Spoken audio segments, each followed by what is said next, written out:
Здорово всем! Я много раз проходил GTA 3, и неотъемлемой частью сюжетной линии являются банды и мафии. На ютубе уже полно видосов «Самая лучшая банда в GTA 3», «Банда в GTA 3» и их история.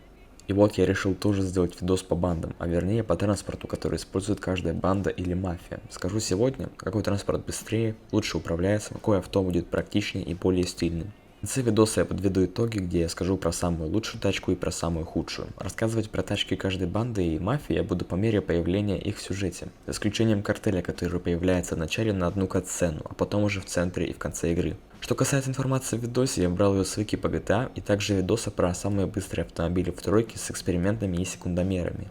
И да, скорость измеряется, когда в тачке сидит именно Клод, а не NPC, так как у NPC есть скрипт, позволяющий разгонять авто быстрее, чем максимальная скорость.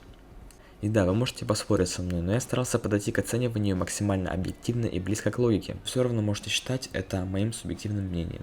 И да, про скорость. Я имею в виду не максималку, а еще и разгон до этой самой максималки. То есть как машина себя поведет в экстренной ситуации, если срочно надо дать дёру. Начнем же. Начнем с Триад, китайская банда в Портленде, Чайнатаун. Про вооружение, отношение к главному герою и так далее я рассказывать не буду, так как тема видоса транспорт. Передвигается на фургоне рыбной фабрики, главного бизнеса Триад. Это двухместный фургон, достаточно мощный тяжелый транспорт массой в 2600 кг, при этом имеет полный привод. Встречается в Портленде, чаще всего в Чайнатауне. Непрактичный транспорт, потому что вмещается всего лишь 2 человека, также является самым большим транспортом среди автомобилей других банд. В целом транспорт проигрывает по своим габаритам другим машинкам, зато легко сбивает столбы. Называть транспорт самым лучшим уж точно нельзя, не входит в топ-10 быстрых автомобилей в GTA 3, легко переворачивается на поворотах. Наоборот, претендент на худшее авто среди банд. Вообще самая медленная машина среди автомобилей банд. Диабло. Банда в Портленде обитает в Хепберн Хайтс. Обладает улучшенной версией маслукара Сталлион, называется Сталлион Диабло.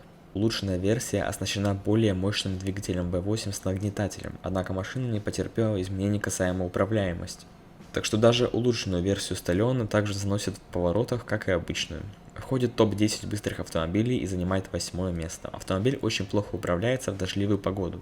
Так как вооружение у Диабло плохое, то есть битые пистолеты и машина двухместная, то назвать самым лучшим автотранспортом эту машину точно нельзя. Однако очень круто выглядит. Задний привод 8 цилиндров. Ну и на траве тоже очень сильно заносит, так что не. Короче, обычная машина неплохая и не очень хорошая. Семья Форелли. Мафия сама по себе есть в игре, только она уже не такая влиятельная, как в 98-м, когда их кошмарил Тони, и уж тем более в 86-м, когда Томми сделал много затрещин на семье Форелли, убив при этом главного босса Сонни. В игре было пару миссий. Последний ужин Губастова, где член семьи Форелли ездил на Айдахо, очень медленная старая машина, ужасное управление и вообще ТАСС. И еще одна, катафалк со скунсом, где пару ребят выехали за нами на Сентинель. Но это не главная машина семьи Форелли. В GTA 3 у них уже ничего нет. Это по сути разрушенная мафия, остатки которой додавил Клод. Однако в 98-м в сторисах ездили на четырехдверных седанах XS. Подробно про них рассказывать не буду, так как видос только про банды за GTA 3, у которых есть свои автомобили. Семья Леоне. Очень достойный претендент на лучшее авто среди банд мафии. Ездит на шустрых черных сентинелах мафии, машина входит в топ-10 быстрых автомобилей и занимает 6 место. Очень хорошая тачка. Сбалансированный четырехдверный седан. Хорошо управляется, не заносит, хорошо поворачивается. Бензиновый двигатель, максималка 200 км в час или 124 мили. Побыстрее, чем в 98 году в сторисах, так как им сделали неплохой апгрейд. V6 с наддувом, задний привод, машина не слишком легкая, но и не слишком тяжелая, 1700 кг, очень деловой и стильный автомобиль. Очень практичен, и на нем, в отличие от всех предыдущих тачек, как я и сказал, есть 4 сиденья. И уйти на нем от копов очень просто, как раз таки из-за своей маневренности. Несмотря на то, что семья Леоне находится в Портленде, где особо не поездишь. То есть главное преимущество – хорошая маневренность с возможностью заходить в узкие переулки, не теряя скорость. Если теряя, то быстро ее набирая опять. А также машина сама по себе очень шустрая. Закончились банды с Портленда, переходим на второй остров Стонтон-Айленд. Тут же мы знакомимся со следующей японской мафией Якудзой. Обычно ходит вокруг да около своего казино. Ездит на очень быстром стингере Якудзы, так и называется, входит в топ-10 быстрых машин GTA 3 и занимает 3 место. При этом проигрывая только Гепарду и Инфернусу. Да, из названия понятно, что это улучшенная версия и без того быстрой тачки Stinger, что расположилась на 9 месте в топе быстрых машин. Stinger был основан, кто бы мог подумать, на Toyota MR2. Stinger Якудза выглядит как обычная версия, только с антикрылом и красно-белой раскраской. В отличие от стоковой версии, конечно же, был улучшен двигатель, однако про управление забыли. На обычной версии Stinger можно с легкостью проходить повороты, однако на версии Якудза управление гораздо хуже, появляется недостаточная поворачиваемость. А про управление в дождь я вообще молчу. Вообще не поворачивает. Так еще и проходимость скудная. Зато клево выглядит. Японцы сделали ставку на скорость, а про остальное как-то забыли. Ярды – уличная банда, дешевая версия колумбийского картеля, а точнее просто их подсосы. Впрочем, это и не важно, ведь мы оцениваем транспорт. Ярди Лоба – это машина банды Ярди.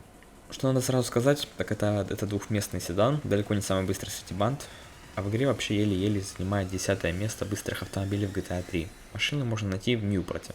Выглядит автомобиль очень схоже с Айдахом, имеет красный окрас и белую крышу, обладает леопардовой отделкой салона. Единственная тачка в GTA 3, обладающая гидравликой, очень стильная машина, однако на этом преимущества заканчиваются. Как я и говорил, машина не самая быстрая, к тому же она достаточно медленно разгоняется, управление у нее не самое лучшее, проходимость просто одним словом ужасная, к тому же у Ярди Лоба отвратительные тормоза, зато не переворачивается на кочках, в общем претендент на худшую тачку.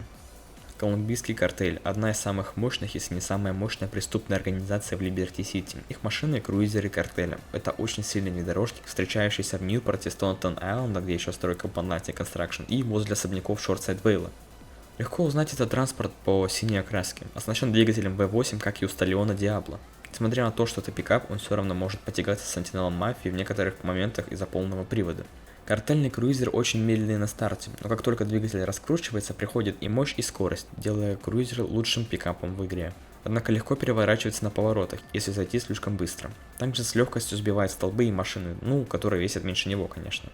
Имеет противотуманки, что очень важно для Либерти-Сити, так как тут туманные и дожди не редкость. В миссии Приманка колумбийцы появляются на обычных Сентинелах, но это не их обычный транспорт, а так, просто на одну миссию. Короче, картель решил сделать ставку на проходимость и габариты. Последняя банда капюшоны с Саутсайда. Их всю игру вообще не видно, и тачки их тоже незаметны и хорошо сливаются с толпой. Находится на третьем острове Шортсайд-Вейл в садах Вичиты. Ездит на Hud's Rambo XL. На вики про это авто нет особо интересной информации, так что сейчас я поделюсь только своими знаниями. Да, это улучшенная модель гражданской машины, тоже фургон, но теперь уже рампа. Просто было добавлено немного мощи, в то время как управление по ощущениям осталось такое же.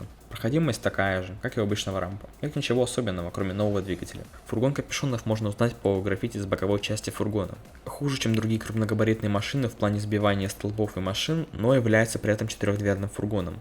Этот фургон немножко побыстрее фургона Триад. Ну вот и все, что можно сказать про этот фургон. Понятное дело, что эта тачка никак не может претендовать на лучшую, просто обычная машина.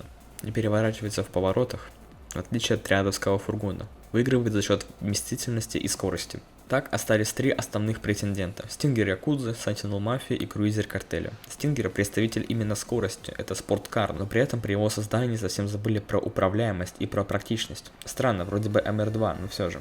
Также у него два сидения.